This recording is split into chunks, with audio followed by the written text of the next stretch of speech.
Welcome to Personal Finance. Hopefully you had a great Christmas break and you're ready to start a class again. And remember, this is a class that lasts essentially for a month. The last date of J term is technically the 24th.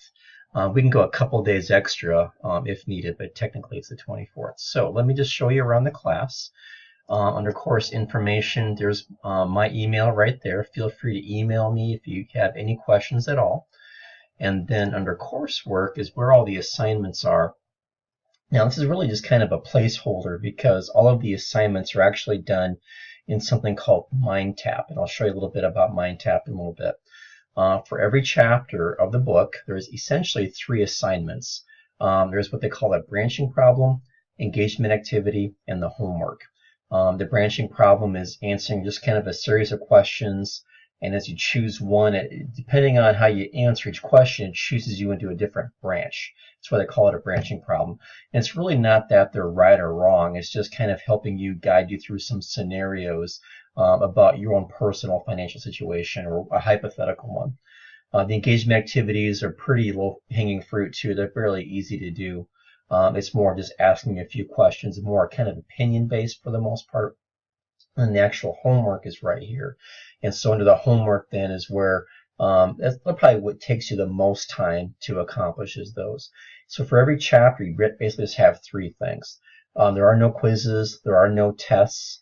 It's just those 3 things. There's one chapter that does not have an engagement, but everything else has 3 things. So we're going to do 14 chapters, so it goes, there's a lot to work on. It's essentially about 4 chapters a week. So just kind of keep that in mind too. And then under resources, there's lots of good help here. There's some worksheets here. Some of the homework assignments might ask you to work on a worksheet. These are all Excel based. If you need to work on a worksheet, you can load these up and take a look at those. This one is about present value and future value. And I've got some sample tax returns also. And you can see what those are. So there's lots of worksheets here initially. And then after the worksheets, it's the syllabus and Cengage Now access info. And I'll show you what that is in just a moment. All the PowerPoints are right here for each chapter also. And then after that are the links. So under the links, there's just some ones that are just general finance in nature that I thought you might find interesting. Kelley Blue Book is how to value a vehicle. If you're looking out there buying a brand new vehicle for yourself or a used vehicle for yourself, or you want to trade or sell a vehicle you have now, Kelley Blue Book is a way to figure out what your vehicle is worth. Bankrate is an online mortgage calculator. Kiplinger is an online guide to buying vehicles. Trulia is a real estate website. Bankrate is all kinds of loan calculators, not just mortgages, but pretty much about any kind of loan you could figure out. Then Yahoo Finance is a general finance website, both personal finance, corporate finance, a little bit of everything. Then I've got pre-recorded lectures for everything right here for you to take a look at. So for each chapter, what you should do is look through the PowerPoints, look through the chapter, obviously read the chapter for each chapter, and then also view the lecture. And that'll get you pretty far in terms of what to expect on the homework and so on. And I've got a couple more links down here too. How to become a self-taught finance expert, and then also a little bit about financial literacy.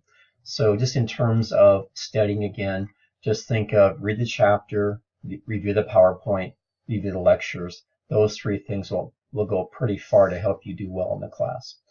And then coming back to the MindTap access, I showed you where it was at, and you can see right here what it does. And basically, this is your ebook and your homework both. So just follow the steps here to go through and do this. If they ask you for a course code, it's what's this right here. It's what I'm highlighting. That is the actual course code right there. You just click on that, and that should take you right to paying for it, and then that gets you access to everything. Okay, so just follow the directions there. You'll be in good shape. And then the syllabus, I thought I had it open, but I don't, so let me go grab the syllabus here.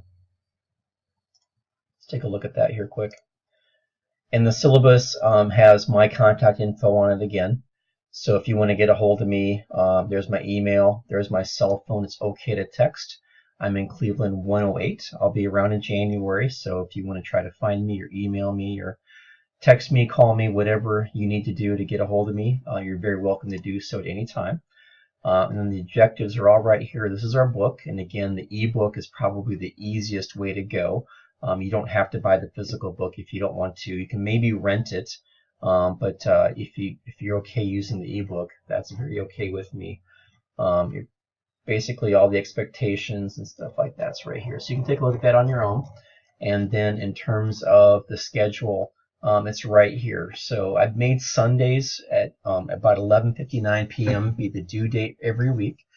You can see for the first week we're going to work on 4 chapters, 4 chapters, 4 chapters. The last week ends on a Thursday, the 24th. Now we'll have 3 chapters that week, but if you need it until that following Sunday, I could do that. So I'm just kind of letting you know. So the 27th is the Sunday. So I will just let everybody know if you need until Sunday the 27th, I'm very okay with that. You just have to email me or text me or whatever to let me know you need extensions on those final 3 assignments right here. Okay. But otherwise, just stay on top of your work. It goes really fast. If you don't keep up, you will fall behind. So just make sure you're working on each chapter every week and give yourself a few hours per chapter. You will need that to get through it. Okay, so here's the MindTap Access and then the syllabus both. And then under, when you log into MindTap, you'll get a couple different screens, a couple different options. This is your ebook. Okay, so it's just organized by chapter. You can see what the chapters are right here.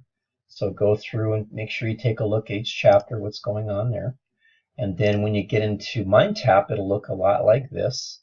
And then for each chapter, there's a certain set of things to work on. So I'm going to click on chapter 1. And then if it counts towards your grade, I have something over here in our class under coursework that's similar. So basically I've got branching problem, engagement activity, and chapter 1 homework out for chapter 1. Then coming over here, I've got the engagement activity here. I've got the actual homework right here. I've got the branching problem right there. Now what every chapter has is video reviews and practice. So if you click on this little arrow down, there's a whole bunch of videos. Okay, animated video to get you familiar with all kinds of stuff. So I would suggest you take a look at those just to kind of get a flavor for what each chapter is about. They're really good videos. They're not super long, so it won't take a ton of time to watch them, but that will help you just kind of augment what was in the chapter itself and get you ready for the actual homework. If you want to just practice the homework and not worry about points before you start working on it for points, you can do this. This is the practice problems right here. So once you click into that, then it'll bring up, oops, there we go. Oh, I got logged out. For some reason, I just logged in, but it logged me out. But anyway, so you get the flavor anyway. If you're logged in, you can see those. So just take a look at those. Okay. From there, let me just start over. Let's just start over. Let me get right back into it then.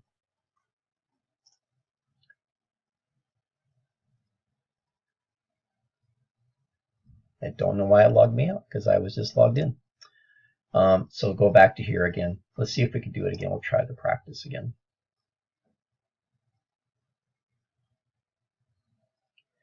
But anyway, it just gives you a flavor for what the homework for points will be when you get into it and start it. So just wanted you to see that this is, just actual practice. You don't have to worry about what your actual points will be here. And there's always little snippets of the ebook here too. So if you want to review that part of chapter 1 before you start working on the problem, you sure can. It'll take you to a new screen when you do that. And you can read that part of the chapter. So just make sure you do that and just go through here, and for every little section there's something right there to take a look at. And you can see here there's a few different sections that pertain to this question and so on. Okay, so that's just the practice part. You can click on check my work whenever you want and it will show you your answer. Okay, of course I didn't put anything in there. Okay, but you can check your work whenever you want. Okay. So hopefully it gives you a flavor for the class, where everything's at. If you have any questions, just let me know. So again, just make sure when you log in, you're looking at coursework in terms of that's what's due, every week on Sunday nights at 11:55 p.m. And then under resources is everything else. Okay, so that's the worksheets. That is your MindTap access syllabus. It is your PowerPoints, all the various web links, including the lectures that I put together. One thing about Chapter 3, which is the tax chapter that I should mention, is if for anybody who doesn't know, about a year ago, in December of 17, Congress passed, and it was signed into law, a major tax change, major tax revisions. And this is just a one summary just that was put together by some tax experts that summarizes just the various changes. So it's for anybody who's an accounting major and will be taking our tax classes, both individual and business tax classes down the road, this would be worth something to review and save. For those of you who are not accounting majors but just want some general awareness, I would still read through this because I think it will help you, because all of us have to file tax returns. But you can see here is the kind of how the old versus new tax tables have changed, and the new brackets and so on. So our tax law is progressive, meaning the more you make, the higher percent you pay. And you can see how they kind of change those between the two. There's fewer brackets on the right side, and the maximum amount you pay is lower than it was under the old brackets. You can see here you don't hit the top bracket until you earn 500,000 or more for a single. For a married, it's 600,000 or more. But that's just a good review. It didn't come from our book; it came from a different source. But I thought it might be worth you taking a look at to help you understand the tax law a little bit better. And for anybody who's an accounting major, I think this would be something that you'll really want to make sure you save and pay attention to. Okay, with that, I'll end this, and let me know if you have any questions. Thanks.